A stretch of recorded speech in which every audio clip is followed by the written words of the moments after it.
Assalamualaikum, mana cap pagi ni. Assalamualaikum semua dan selamat kembali dekat channel saya Ide. Okey, alhamdulillah temu lagi kita dekat channel aku ni. Alright, game macam mana apa tengok tajuk ni yang mana aku nak review atau premium daripada Hot Wheels. Yang ni Subaru Forester STI, okey. Macam video sebelum ni aku dah pernah review dekat hampa set Subaru Twin Pack aku. Start pada tu aku dah start connect Subaru lah sebab aku rasa macam smart dan harga Subaru memang murah lah. Aku tak tahu pasal apa murah kan. Macam Subaru Forester STI ni aku dapat RM30 lah. Ni premium lah, dapat RM30. Bukan satu seller lah yang jual RM30 ni. Semua seller mostly memang jual harga RM30, RM29, RM28. Mungkin sebab kolektor Subaru tak banyak lah. Aku tak tahu lah, tapi yang pasti harga Subaru memang murah.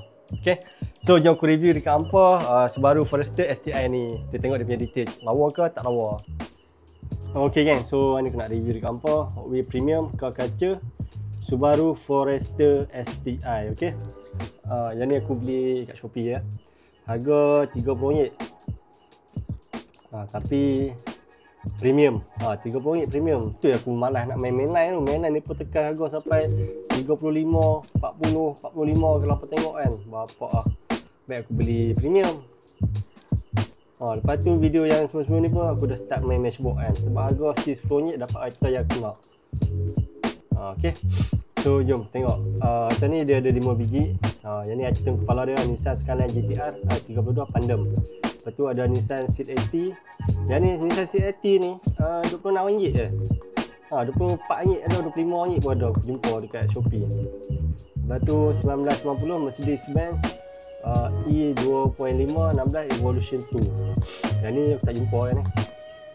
Lepas tu ada Nissan Skyline GTR DCNR 33. Yang ni 32. Yang ni ada livery Pandem lah. Lepas tu yang aku beli yang ni lah, Subaru Forester yang tak ramai orang minat. So 2 biji ni harga bawah RM30 boleh dapat dah. Yang ni. Okay, so atas ni aku beli. Sokonnya cantik, atas pun cantik, J-hook pun lawa. Tapi kalau kita tengok daripada jauh ni tak nampak punya masalah kan. Kalau tengok benda dekat ada urat. Mana tunjuk? Tak nampak lah. Ni ada urat. Tapi tak nampak lah. Tu, nampak lah. Nampak ada urat sikit dekat dia punya blister ni. Nasib baik dia jadi urat dekat atas blister ni. So memang tak perasan sangat lah. Nampak sikit sini. 1, 2. Padahal dia panjang lah daripada hujung ke hujung. Punca dia masa packaging aku sampai kan, kotak tu macam terhimpit. Tapi nasib baik aku punya blister tak pecah kan. Blister cantik. Tapi dia punya kotak tu memang macam ketindih lah. Jadi macam tu, macam melepek aku punya kotak tu. Tapi rezeki aku elok lagi lah ni. Alhamdulillah tak pecah blister. Jom tunjuk harta ni. Yang ni harta daripada modern klasik. Ada 5 biji lah. Yang ni Dry Riders. Lepas tu metal, base bawah besi. Berat kata ni. Tayar getah. Dia punya colour cantik, warna biru, ada metallic silver. Lepas tu detail depan cantik nampak. Lampu ada, lampu plate ada, grill, logo ada. Atas kosong. Belakang ada detail Subaru, ada lampu. Base bawah besi, ada detail. Cantik. Walaupun harga dia RM30 kan, tapi apa boleh dapat detail yang bagi aku sangat menarik lah. Ada puas hati dengan harga yang apa bayar Kalau beli mainline confirm tayar plastik kan. Yang ni tayar getah RM30, bawah RM30 pun ada. So kena pandai-pandai cari lah. Okay, yang ni keluaran tahun lepas 2024.